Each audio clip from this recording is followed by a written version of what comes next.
and welcome to Mountaineer Playbook. I'm Julia Mellett. And I'm Matt Menard. We're here to give play-by-plays on the newest happenings in WVU athletics. This season, the men's basketball team has relied heavily on the younger players. Leading the freshmen in playing time is Derek Culver. Alex Baylog joins us now with the story on Culver's emergence. With the unfortunate injury to Sagaba Kanate, as well as two starters being dismissed from the team, this has given the opportunity for true freshman Derek Culver to find his place on the court. There's a Bolden three, it's too strong, rebound underneath, Culver puts it up and in again. Derek Culver with his 10th point off of the miss. Culver's intensity on the court is a product of his work off of it. However, not everyone expected him to work so hard. I'm surprised that Derek has played as hard as what he's played, because he didn't do that much in high school. He relied so much on just being bigger and stronger and faster. And he's been great. He's been great to coach. Even though NBA prospect Sagaba Kanate is out for the season, he continues to help Derek Culver transition to the collegiate level. Sags, he's a tremendous help. He's always helping me with my post moves in practice. He's always talking to me, just telling me, take my time in the post. There's going to be no one that's going to block your shot. And, coming from Sags, who's an elite shot blocker, he kind of has to listen because, he knows what he's talking about. So, that's always good to have someone like that in your corner. Culver was suspended for the first 10 games of the season. Coach Huggins did not let Culver travel or practice with the team until he got his priorities straight. Since that happened so early in my career, I feel like this is, giving me a little another feather in my cap, so to speak.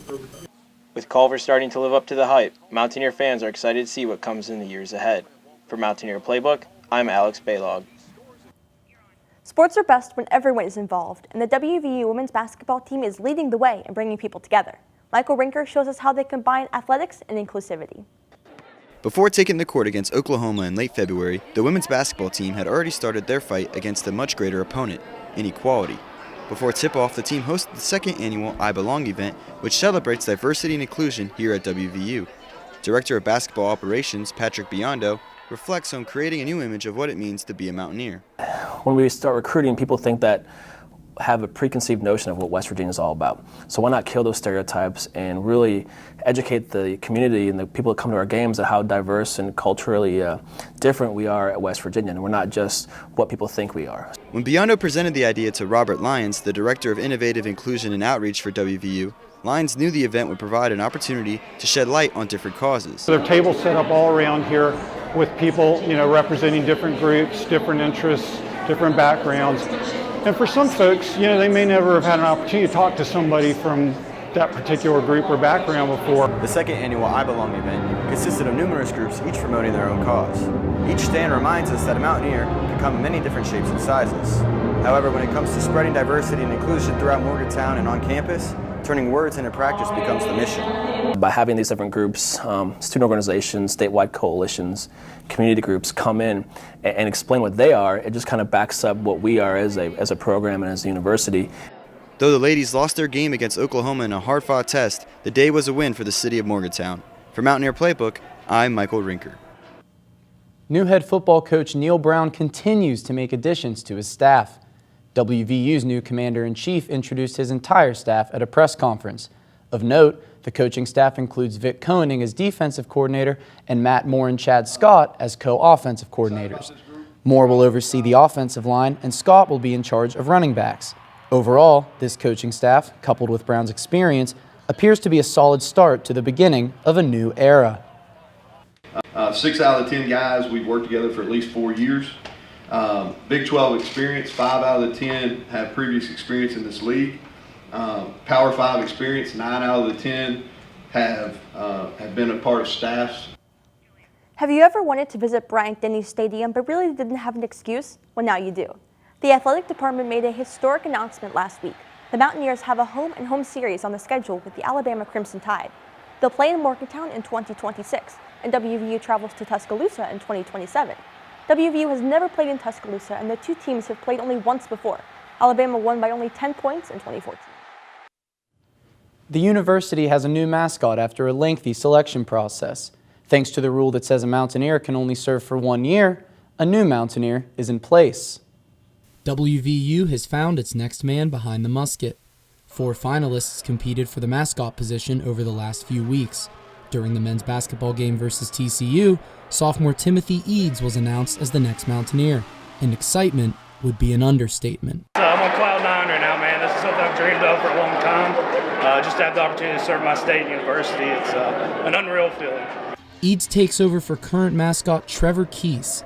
Keese's advice for the next man up is plain and simple. It's not an acting gig. It's literally just being yourself and projecting your love and your passion for the state and for the university. Eads spent the past year as the alternate Mountaineer under Keese and already knows what's expected. Well, Mountaineer's full of pride, but in a humble manner. They're somebody that has to represent the state and the university on a daily basis, and they need to be positive. They need to be humble. Eads is the 66th mascot in school history, joining a long line of Mountaineers that have inspired him to throw on the buckskins.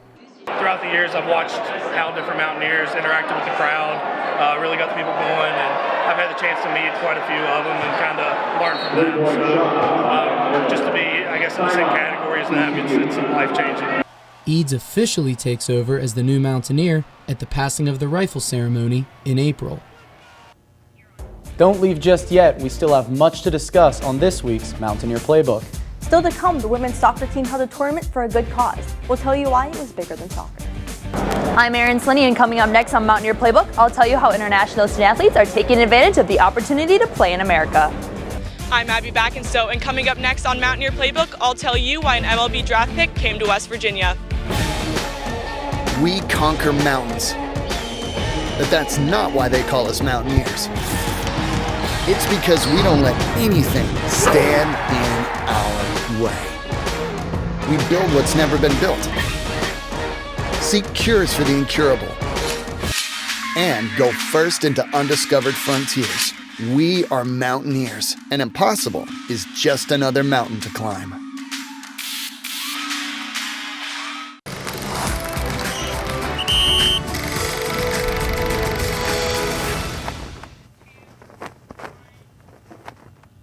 Welcome back to Mountaineer Playbook. We see a lot of athletes come up from the junior college ranks, but not many that pass up the major leagues to play here at West Virginia University.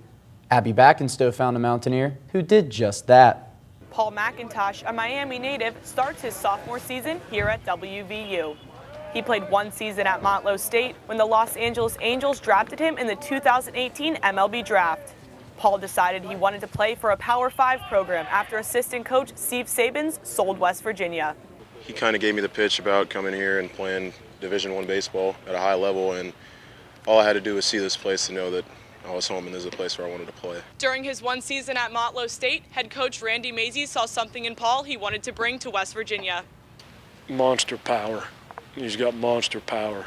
This isn't a great day for power to show up, but he's a guy that eventually I think is going to hit some homers for us. He's a middle-of-the-lineup RBI type guy. JUCO not only prepared McIntosh for Big 12 play, but also increased his work ethic.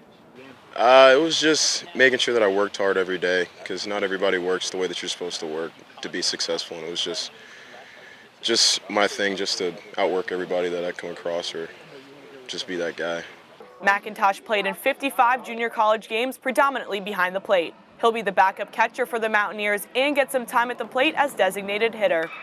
For Mountaineer Playbook, I'm Abby Backenstow. WVU is home to many international student athletes from countries around the world. Reporter Erin Slinney tells us how being an athlete in the NCAA can be a life-changing experience.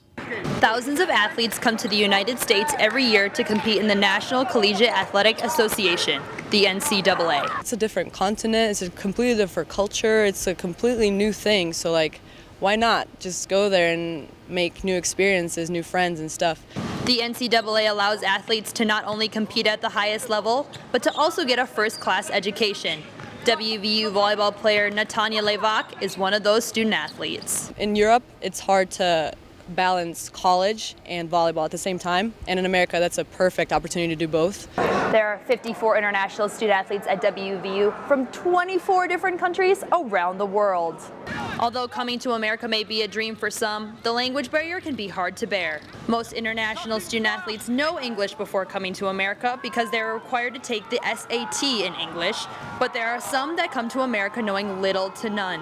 Subasa Takata on the WVU men's soccer team came to the United States without ever speaking English. Actually, first semester I thought I'm not going to be able to make it, but my tutor helped me, and advisor helped me, and teammate helped me because I didn't know any English. Many international student athletes rely on the resources that WVU offers in order to get their degree. Miha Lizette, the WVU tennis head coach, was once an international student athlete himself and now enjoys giving back. They need more support than just, kind of guiding them in terms of their tennis game or in terms of their academics, right? And that's kind of how we're nurturing our program and how we're building our program to help, with those players feeling more at home. Although dealing with time differences, language barriers, and homesickness may be hard, international student athletes treat their opportunity as one like no other. Reporting for Mountaineer Playbook, I'm Erin Slindy.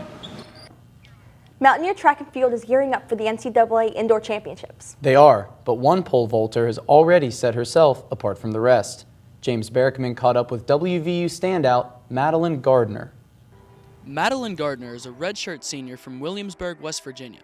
The two-time All-American has been leading the Mountaineers at the pole vault event. Gardner is hoping to make the most out of her last indoor meet.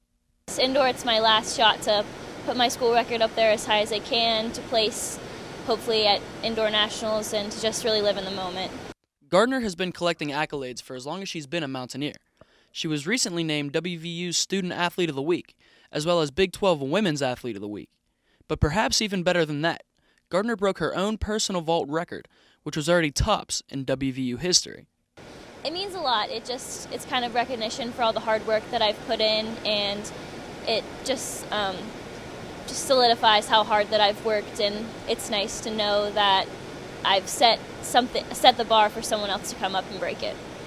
At 4.38 meters, Gardner also broke records at the Penn State Tune-Up. And after a fourth place finish at the Big 12 Championships, Gardner heads into nationals ranked 9th in the country and 1st in the Big 12. Athleticism runs in the family. Gardner's younger sister, Ellie, also vaults for the Mountaineers. The two agree that they have benefited from this dynamic.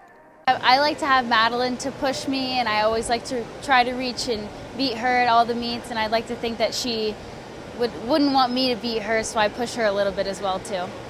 Well, I don't think you could ask for a better teammate than my sister, and it's just really great to always have that support system and somebody that knows me and cares about me, and it's been really great building each other up and just enjoying the seasons together. Reporting for Mountaineer Playbook, I'm James Berkman. The Caperton Indoor Facility was overcome with hundreds of youth athletes last week. The WVU women's soccer team used the venue for its annual Three's a Team, the Fourth's the Mountaineer event, which raffled off pink jerseys for the Betty Pushkar Breast Care Center. Head coach Nikki Izzo Brown held a youth tournament on February 24th. The event, dubbed Three's a Team, the Fourth's the Mountaineer, grouped youth sport athletes with a Mountaineer player. I just know even in my age, we love to play. So I just figured that how could we get kids to come out and play? Well, why wouldn't you want to play with a Mountaineer? The tournament raises more than $10,000 annually, and the brackets are broken down into divisions from 3rd to 8th grade. It's good to go back to those days. I remember when I was younger, coming out and playing with older kids, and especially people on teams, college teams, were always my favorite thing to do, and it's just really fun to bond with them. Izzo Brown preaches to her athletes the importance of advocating for a cause they feel passionate about. For athletes to, if they haven't already been part of something like this, to participate in something like this, it's bigger than the game. For Jordan Brewster, this cause hits close to home. Personally, it means a lot to me because I know my mom and my whole family went through this when my mom was diagnosed with breast cancer, and it just means a lot that you can see the whole community come together and everybody is willing to help make a change. Even at an early age, most youth players understand why they're playing in this event. They get it and they understand that it is going to be fun, but there is something we're playing for. Breast cancer affects 1 in 8 U.S. women. Having youth athletes, both male and female, participate in this day-long event is considered a win. Thanks, Julia. That wraps up this edition of Mountaineer Playbook. I'm Matt Menard. And I'm Julia Mellon. Thanks for watching, and we'll see you next time.